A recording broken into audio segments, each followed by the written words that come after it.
already without my audio. All right. Anyway, let me give this to the next professor.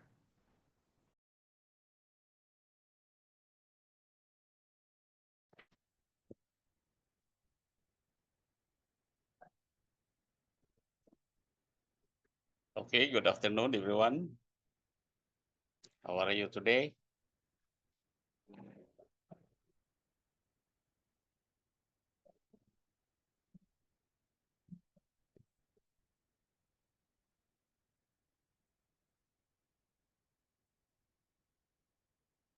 Good afternoon.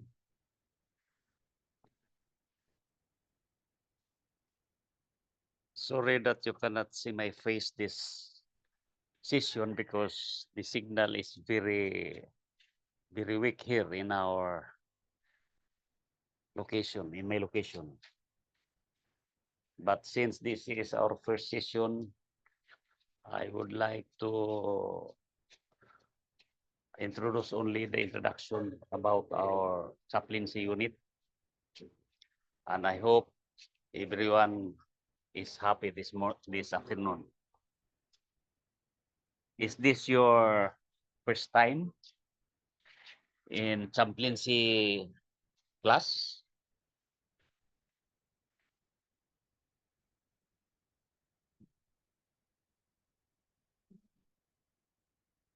Danilo Ubit Ahiro, is this your first time?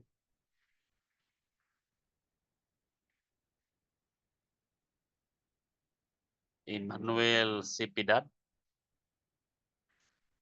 how are you, sir? No, sir. This is the This is second your time. second time. Yes, sir. So, okay. Do you have any background about chaplaincy? Not yet. Sir.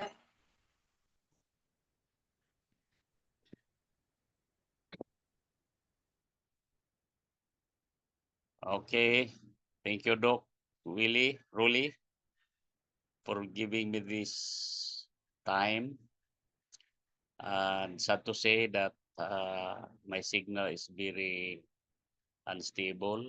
I cannot use my laptop, and even I cannot open my camera. Okay, Emmanuel Pidad, from where are you? Yes, Doc. Caloocan, Doc.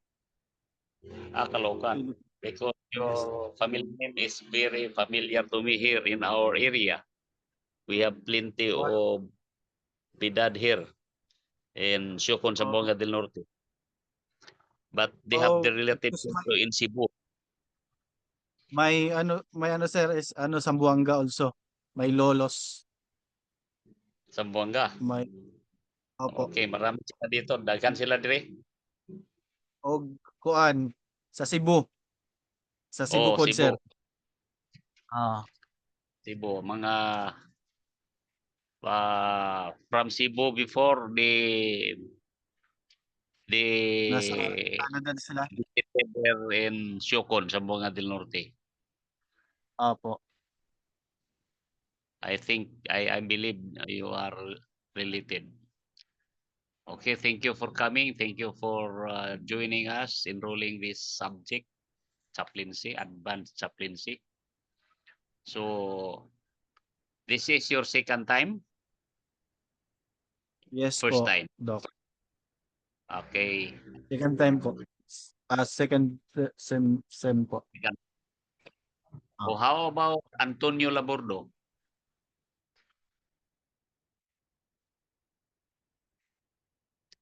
Is this your first time or second time?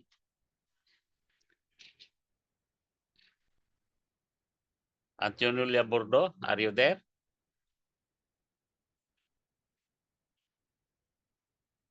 O baka mahinang signal. Okay, si Filipina Agbayani. How are you, ma'am? Sir. Sir. Hi, ma'am. Hi, sir. From Quezon City po. Quezon City. Okay. Po. Okay. Po kayo. Is this your first time or second time? Start from January po. From January. Yes po. Start from the beginning. So you have run about say already. I learn a lot, sir, but not all. Okay, thank you for that. Our subject, our More learning pa po. okay. That's normal. Okay. How about Julisi? Or how to pronounce this? Palin? Aubrey? Yes, Are you sir. there? Parañaque City, Julichi. Thank Wow. you. Okay. Who invited you in this school to study? Doc Willie Kabakang. Wow. Praise the Lord. You are very fortunate that you are here in this very prestigious institution.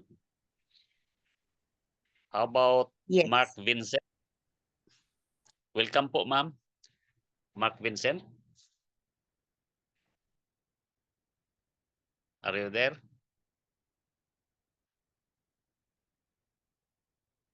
Okay, baka hina ang signal. Solomon and Gypsy.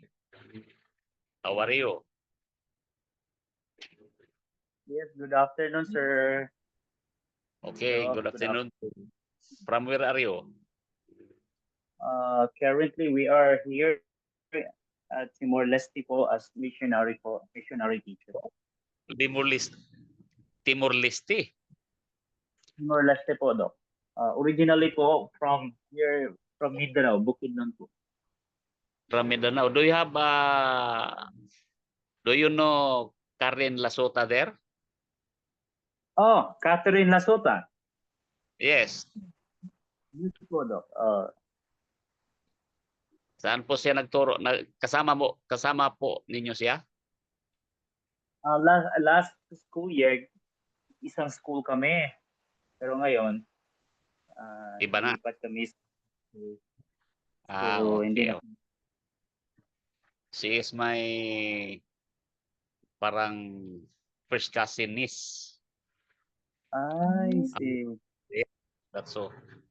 His father is my first cousin from Pagadian. Opo.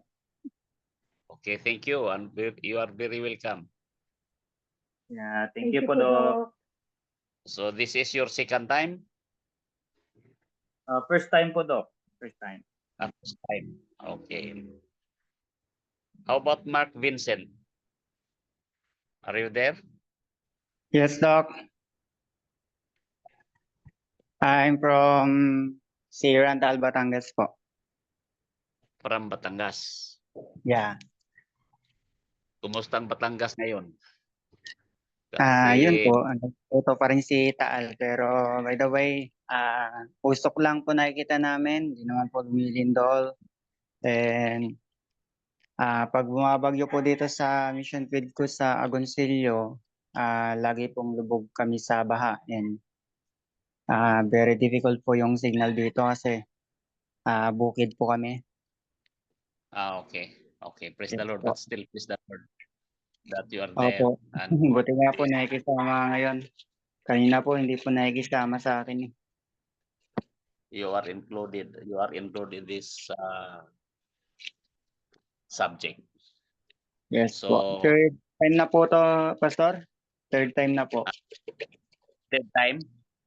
Third.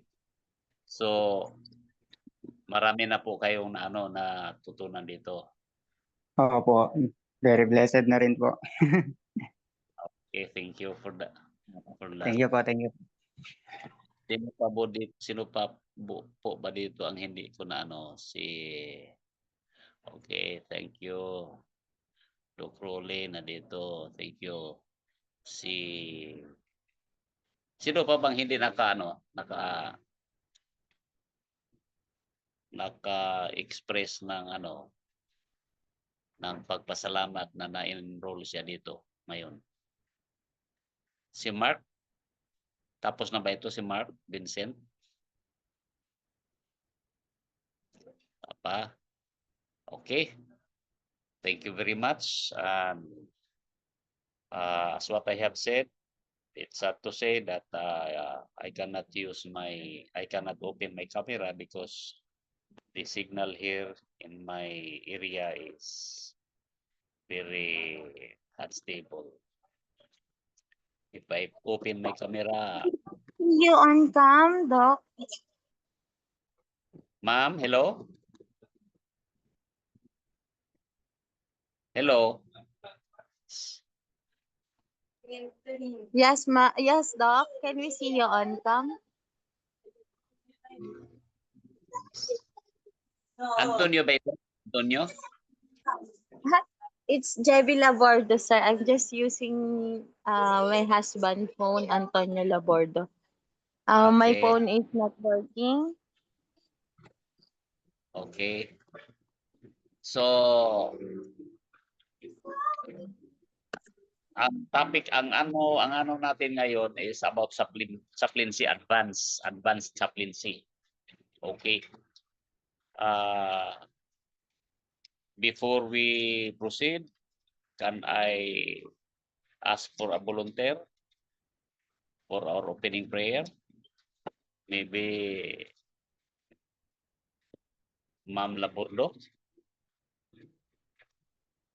Yes, sir. Okay, you go ahead, ma'am. Po? You go ahead, opening prayer. An opening prayer. Yes, sir. Shall we pray? Our Father God in heaven, we're so much thankful for once again we are here to study in this subject with Sir Terry. Kindly please bless each one of us, and may we learn more about this subject so that we will become a more effective chaplain. Thank you for hearing our prayers. In Jesus' name we pray. Amen. Okay, thank you, ma'am. Thank you. God bless. Okay, before we go to our topic this semester, I would like to ask from you your stock knowledge about chaplain. What is chaplain? Anybody? Just to review.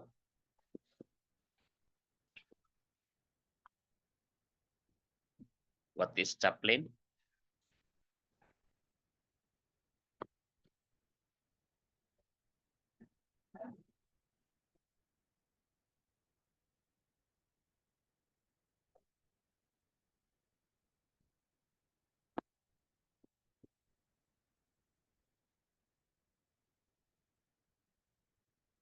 Okay, Sir Danilo.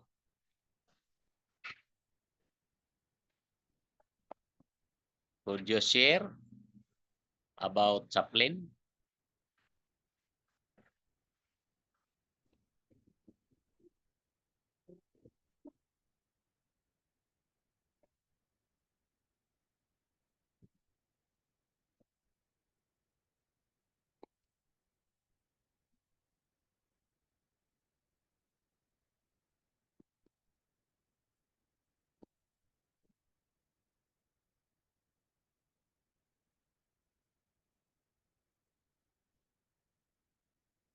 Hello.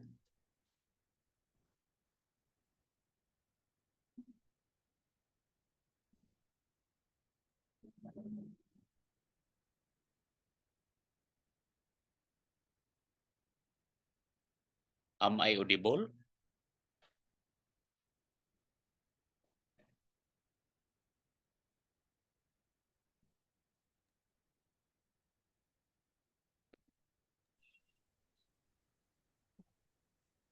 Sir, can I try? Okay, sige. You go ahead. We try to review. How much knowledge do you have? Chaplain is a person, open, a priest or pastor, ministry, rabbi or another trained spiritual leaders. That's all, sir. Okay, thank you. So prepare for the next question to be asked later about what is the difference between pastor and chaplain. Okay, thank you for that. Then how about a hero? So, that's all, sir. Okay, thank you. Okay, si Ma'am Arlene, the assess. What can you say about chaplain? What is your understanding about chaplain? Because our topic this quarter is advanced chaplaincy, advanced maybe counseling. So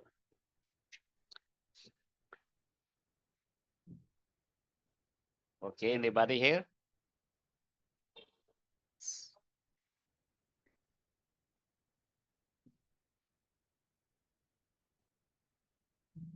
Arlene, Ma'am Arlene. Yes po, Doc. Okay, what can you say about chaplain? Okay. For me, chaplaincy is ministry or a service of spiritual care, usually provided by trained chaplain or a person who care spiritually to the people who are in need, like in the hospitals, in schools, or in persons, or also in military or workplaces, or in community setting that the plane could hear or understand their situation. Okay, thank you. So chaplain for you is a chaplain is a ministry regard tribes and religions and so on. So thank you for that. And then let's go to who else can give? Who else can share your understanding about chaplain?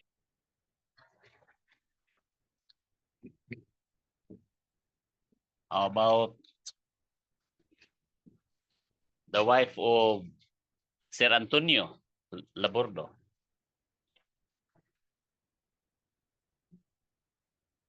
Thank you, Ma'am Arlene. Okay.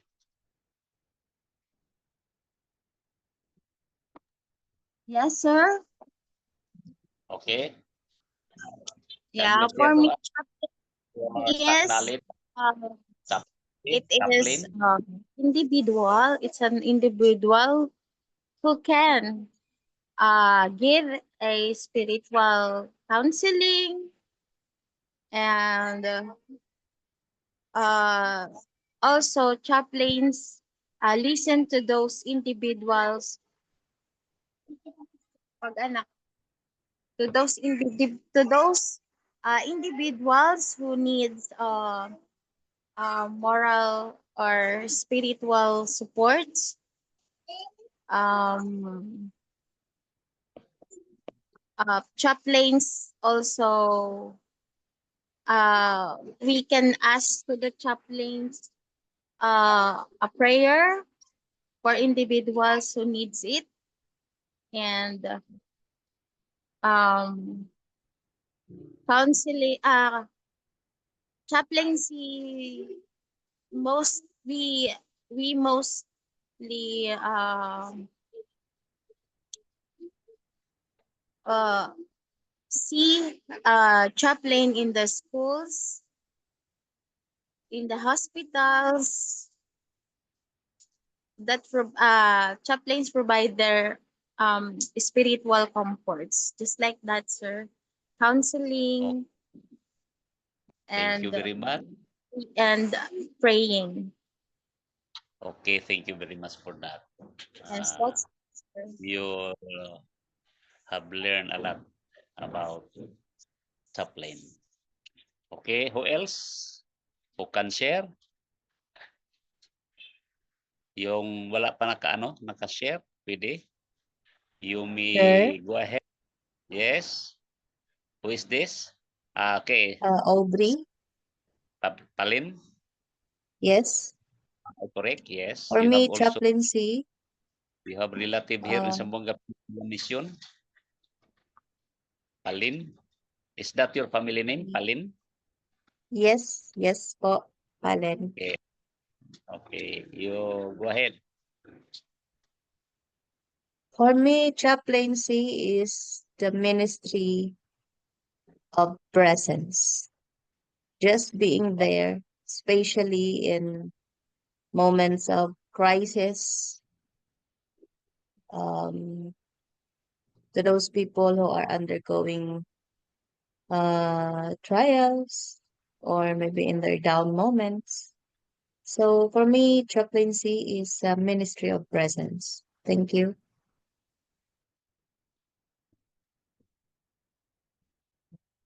Thank you very much for that. That is parang nakabulsa. Okay, because chaplaincy is ministry of presence, even without talking, as long as you are there during their sad moments. That is our number one concern, ministry of presence. Okay, another? Tapos na si Ma'am Palen. Sino pang wala pa dito? Si RJ Balduza. Are you there? May po, Pastor. Okay. You try. So that will be reviewed by different individuals of what we had learned before. Pastor, can I try po? Okay, you go ahead. Okay, chaplaincy is a spiritual leader who provides support and care about pastoral care and provide support in hospital, jail ministry, and church. That's all, Pastor. Okay. Thank you. Thank you for that. Okay. How about this? Sino wala pa? Filipina Agbayani. Are you there? Can you share also what you had learned the past months Hello about po. okay, Chaplaincy. Chaplain is so authorized to conduct religious services, especially the places, to the places, example in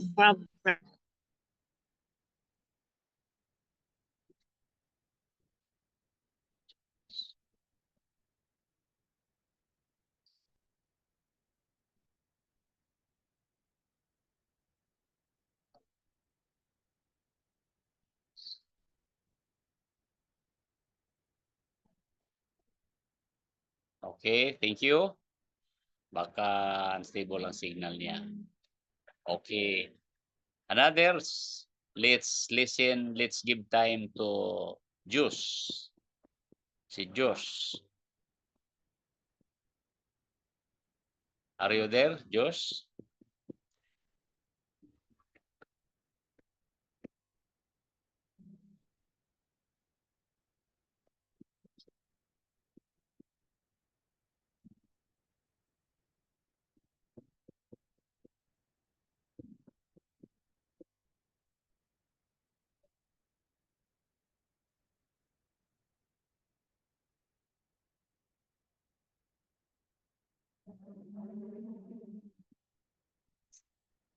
O baka hina ang signal.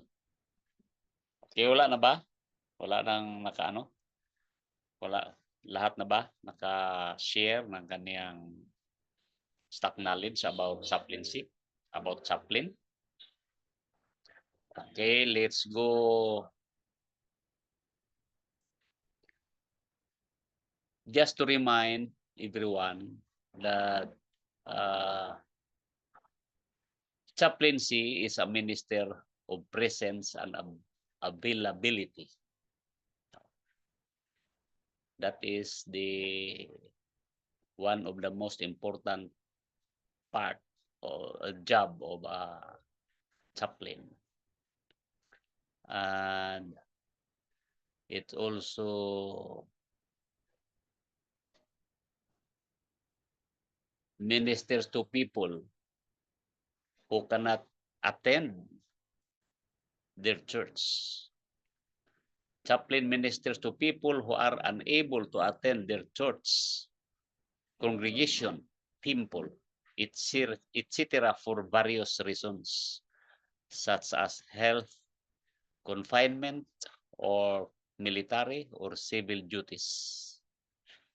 That's why the work of this chaplain is very important. Now let's go to the other question. What is the difference between chaplain and pastor? What is the difference? Okay. This is just a review of the lesson that you had before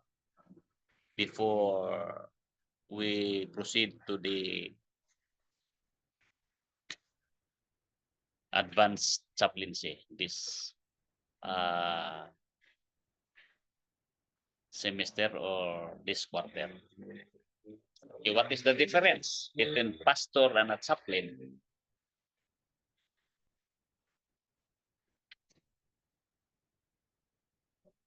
You may go if you know already. How Right, sir. Okay, what is the difference?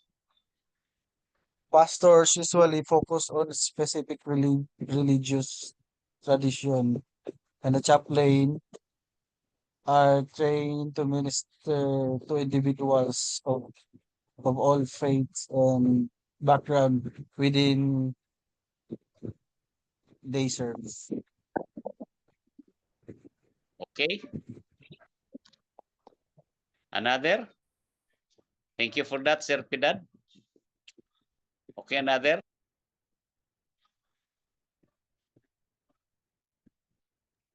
Yes, sir. Yes, you go ahead.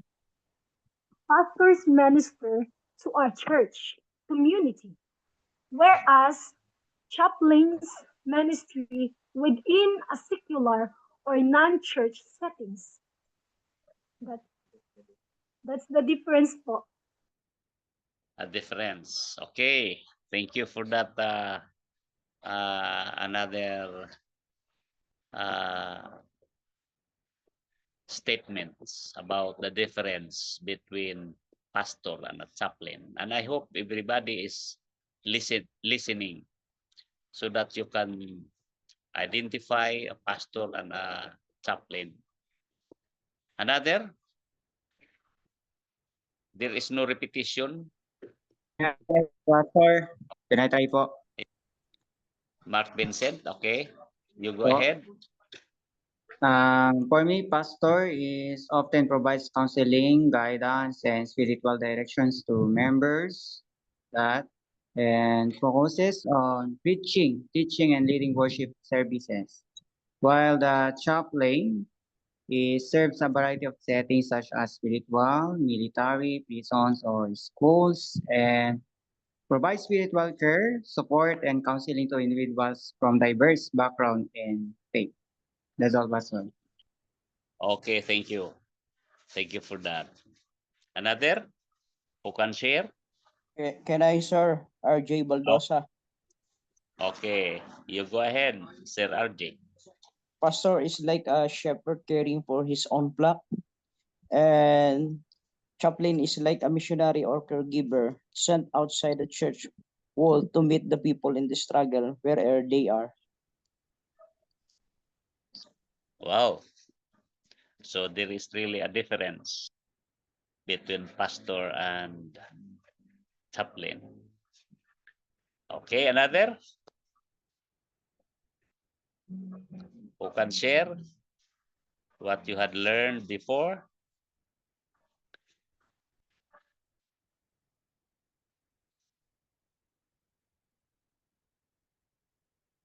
If you are ready, I you want go to share, ahead. Pastor. Okay, you go ahead, Josh. Praise the Lord. For me, as what I know, is pastor is like a shepherd and has a flock to attend, while chaplain, uh, he or she would be there for spiritual and emotional support only. Okay. Thank you. Thank you. That's another point. So another, let's allow everyone to express, to share what they had learned. Okay, another. Sir, Okay, si Aubrey Palen. You go ahead, ma'am. pastors has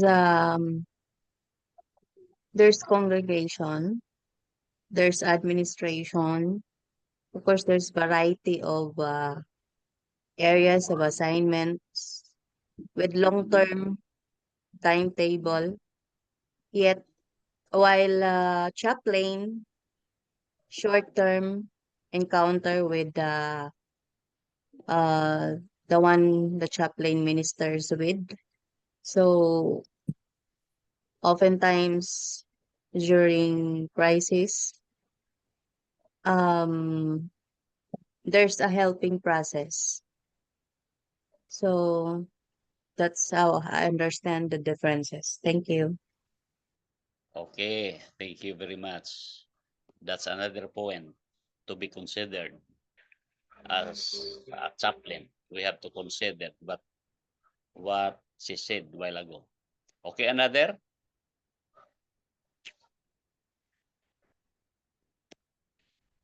Anyone who can share about the difference between pastor and chaplain?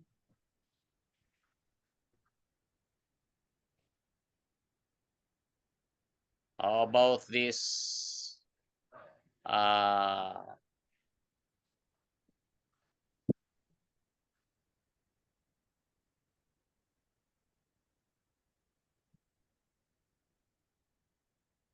Danilo Ahiro? Are you done or not yet?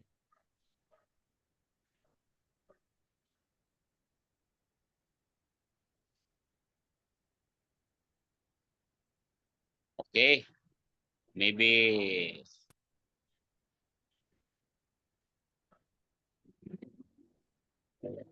some are not having a good signal. So let's, so for you, which work is more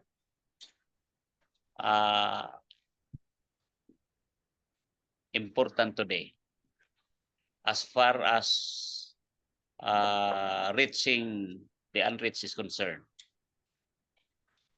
What work? Work of a pastor or work of a chaplain?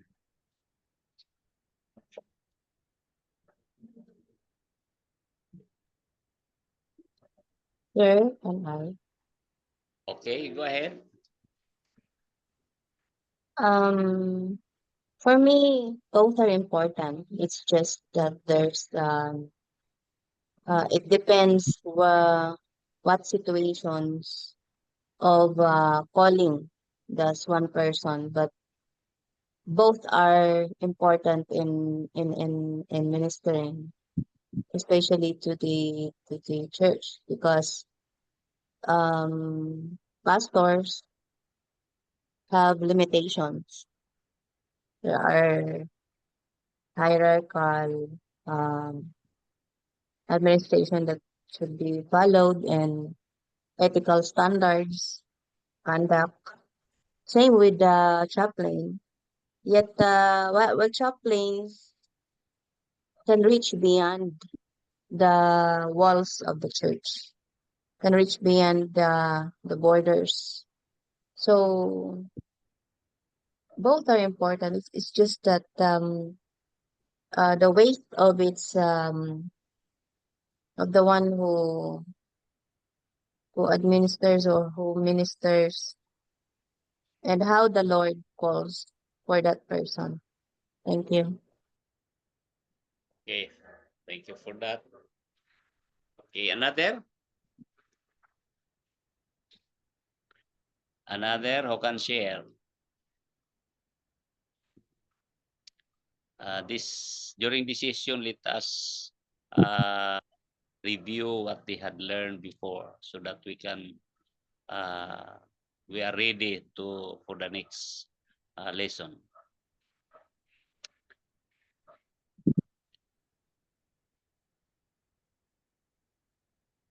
All are important, but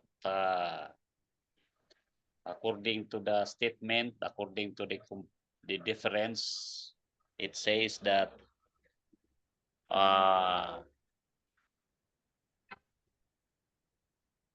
all pastors, all chaplains are pastors, but not all pastors are chaplain. Is that correct?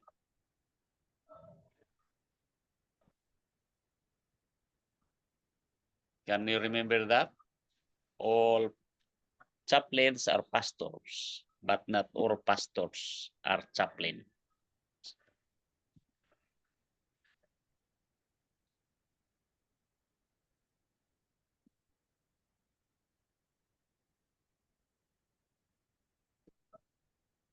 How about Emmanuel Pidan?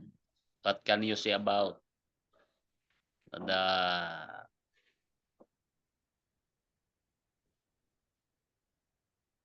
chaplain or pastors?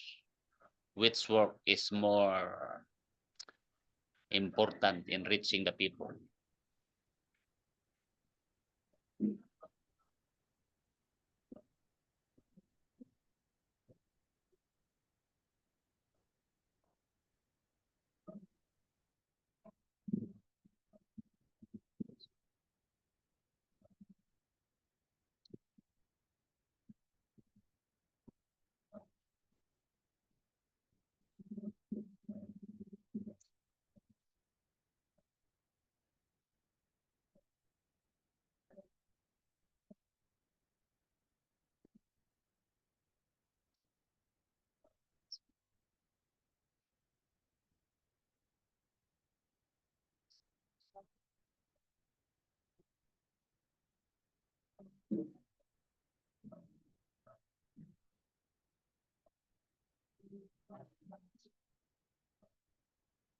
Okay, wala na?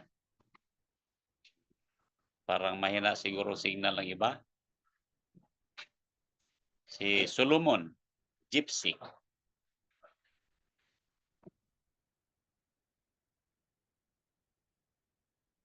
Yes, Doc. Okay, so Pastor and can you share? are very. Okay, you go ahead. I choose pastor and chaplain together because they're very important in the ministry in this world. Pastors are vital for the ongoing spiritual well-being and development of people within the religious community, as well as chaplain are crucial for providing essential spiritual support and compassion to individuals. So we need both the pastor and chaplain Okay. to preach the gospel to all the world. And that's Amen. all. Doc, thank you. Thank you for that. They are all needed in the Lord's vineyard. they have different place in the Lord's field. Okay, thank you for that. Another.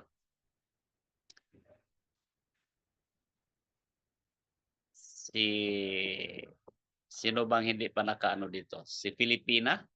Tapos na ba ito? Agbayani?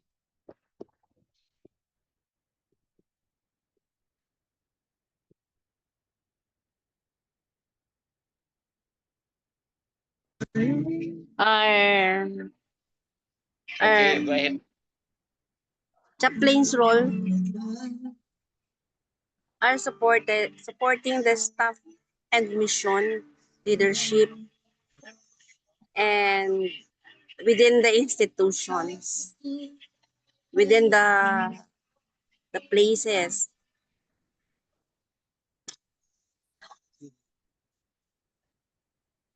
You see,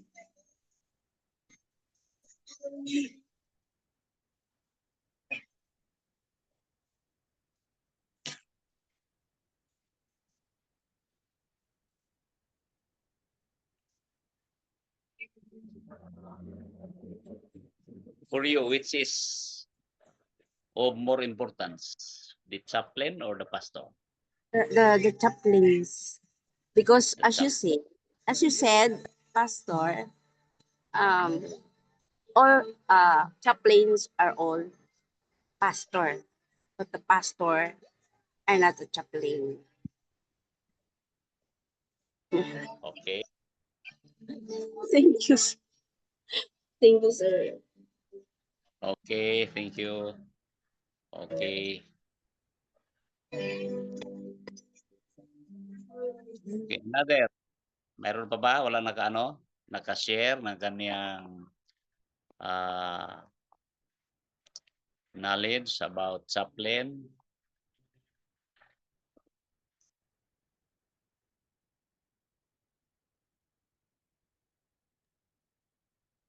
Pastor, I want to share. Okay, you go ahead. For me, sa akin po ay they were both important, they say, kasi but they have different field. They have the same mission. They have to make disciple. Yun yung mission natin, di ba? To make disciple. So pastor are to make disciple in a church setting. However, the chaplaincy ay making disciple in like in a hospital setting or in other places, public, I mean not public, like in not church. Hospital or military or in school. Yes po. Okay. And different religions, different beliefs. Okay, But thank you they for have that. the same full mission, is to make disciple. Yes. So all of them are very important in the cause of God. But they have different functions, and their functions may be not the same, but the purpose is the same. And there is no great worker for God. There is no small worker for God. There is no small donations for God. There is only small doni and big doni. Like that, there are big Christians, small Christians, but all are of the same importance in God's side. Okay, thank you for that. I hope you will learn many things here in this coming next session. Will be starting to share our new lessons, advanced chaplaincy. So counseling and in chaplaincy is very important. But before we end our session, I would like to ask again from you just to remind you of what you had learned before about counseling. What is the difference between counseling and advice giving? Is chaplain giving advice or giving counsel?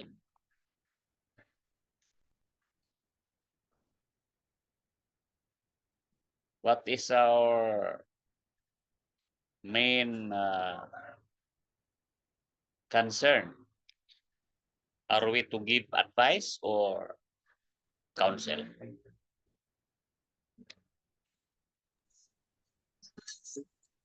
Counseling, sir. Okay, why? Because if Why counseling, not uh, advice? we help those people who are, example, in depression, who are in uh have a problem, deeper problems in their life. So we can share the word of God for them, letting them to understand the what God wants us to do if we are in the process of problems. We can share God's word to them.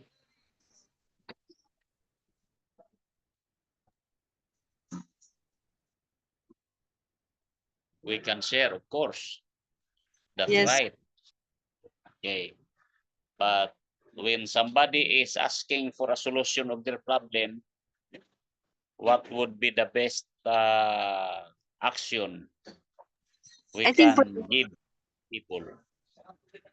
prayer, Are sir. we give We can we do we give them advice or counsel?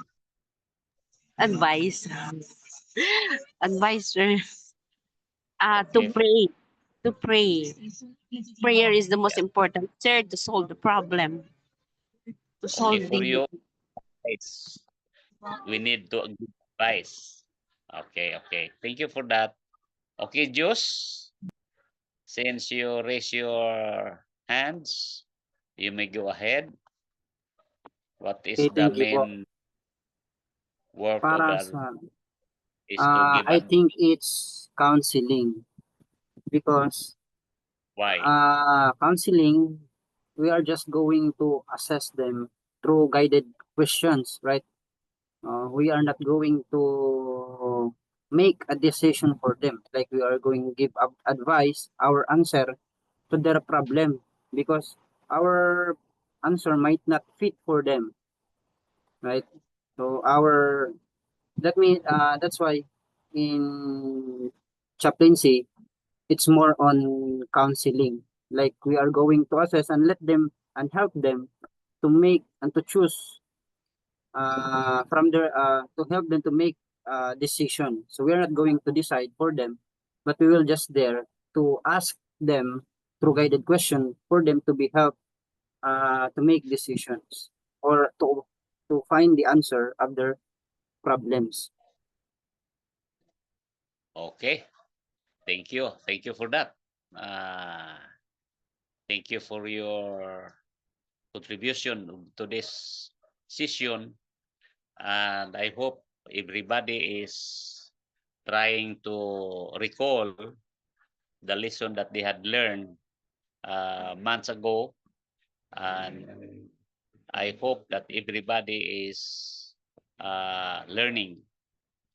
So that's part of our session this afternoon. And I hope every one of you next session would prepare some other opinions about the question to be asked during our session.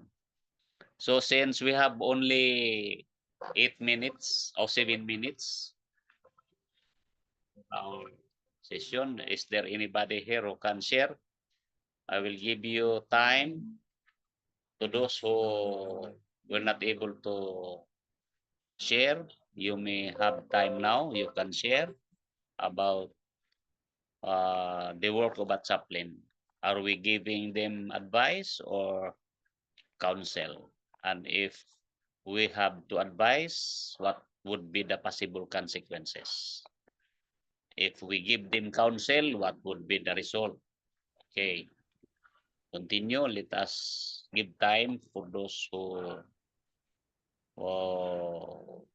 do not yet share their opinions or their Can stagnants. Okay? can Palin, I, Ma'am sir? Palin. Okay? Yes po.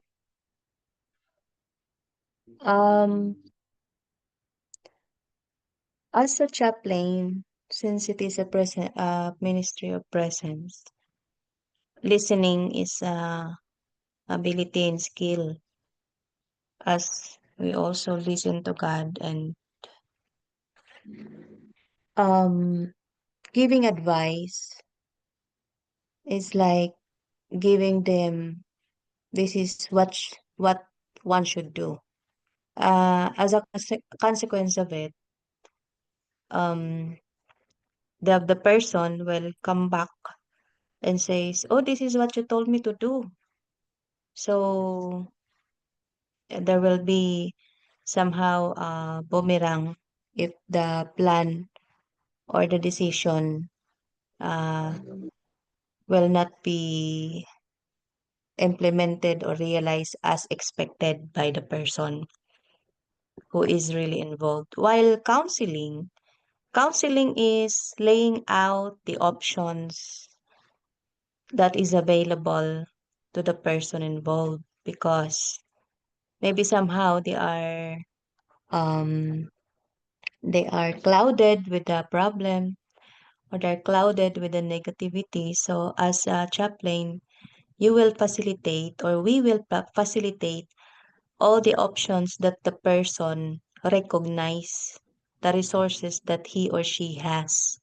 So among the options that the person could have, without giving advice, of course, the person will now know which road or which decisions to take. If this is the thing, there will be consequences like this. If this is the other one, so there is weighing of the pros and cons, should I say. So giving advice for me as a chaplain is not advisable.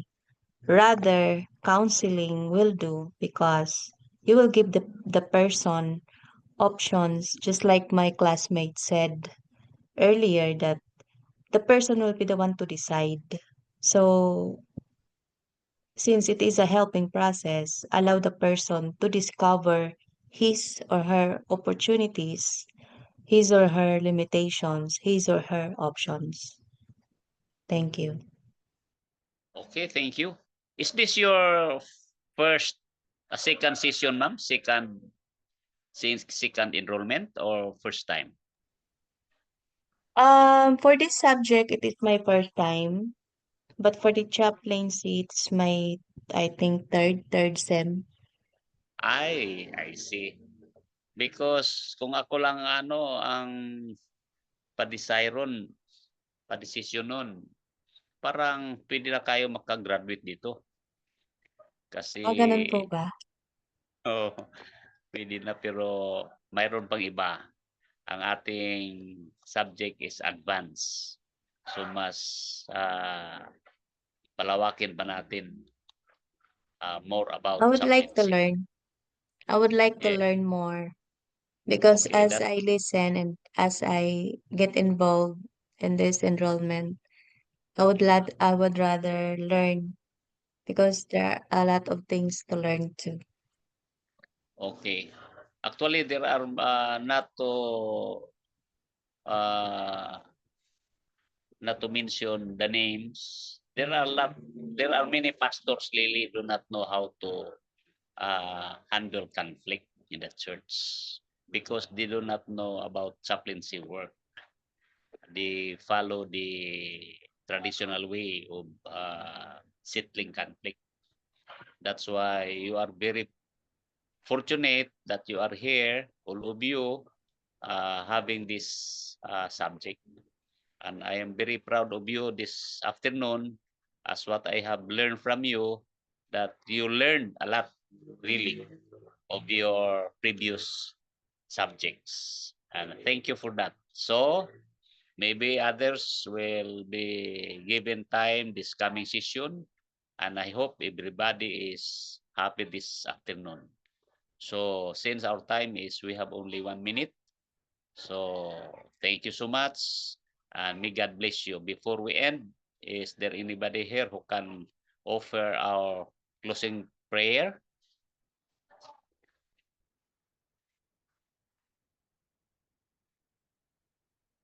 We will ask for Sir Ahiro. You are there? Are you there? Are you still there?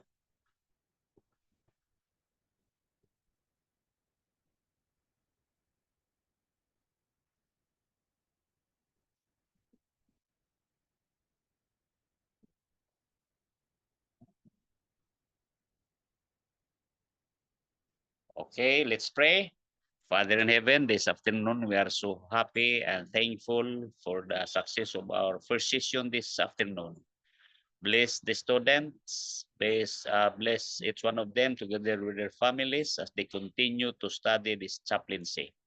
They learn a lot about chaplaincy, and may you add more as they continue to study. Give them good health, and above all, peace of mind, so that they can minister to their fellow human being. Thank you for answering our prayer. Thank you for blessing the LCMBSI. In Jesus' name, amen. Thank you and good afternoon. Thank you po, Doc. Okay, let's give time to the next professor. Thank you so much. God bless.